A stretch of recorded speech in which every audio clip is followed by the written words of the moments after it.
সবাইকে শুভেচ্ছা। আমি ষড়ঋতুর মধ্যে একটি ঋতু বর্ষা। আষাঢ় ও শ্রাবণ এই 2 মাস মিলে বর্ষাকাল। বর্ষাকালে অনেক বৃষ্টি হয়, চারদিক বেশ সবুজ হয়ে ওঠে। বর্ষাকালে অনেক ফুল ও ফল পাওয়া যায়। তার মধ্যে থেকে কিছু ফল ও ফুলের পরিচয় আমরা জেনে নিই। আমি বর্ষার ফল পেয়ারা, খেতে খুব মজা।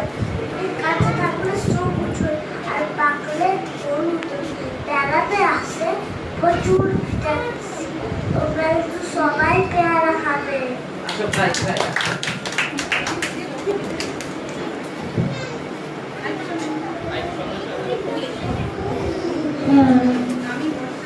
আমি বর্ষার ফুল শাপলা। শাপলা অনেক রঙের হয়ে থাকে।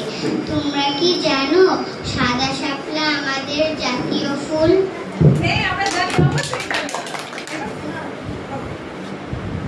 আমি বর্ষার ফল কাঁঠাল।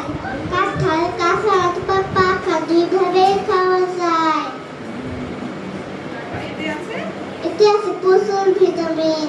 তোমরা কি জানো কাঁঠাল আমাদের জাতীয় ফল? আমি বর্ষার ফুল রঙ্গন। আমি দেখতে খুব সুন্দর। বিভিন্ন রঙের রঙ্গন ফুল হয়। তোমরা কি রঙ্গন ফুল আঁকতে পারো?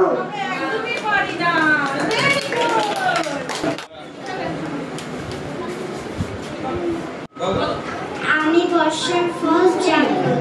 খেতে খুব মজা। বিভিন্ন রঙের জামরুল ফল দেখা যায়। কে কে জামরুল ফল খেয়েছো? বর্ষার ফুল কদম। কদম বাগাই বর্ষা। একটা বলের প্রতি হলুদ সাতরা কদম ফুল। ভারতের মজার ফল হইল কদম। তাই আমরা বলছি কদম গাছ থেকে না ছাড়া।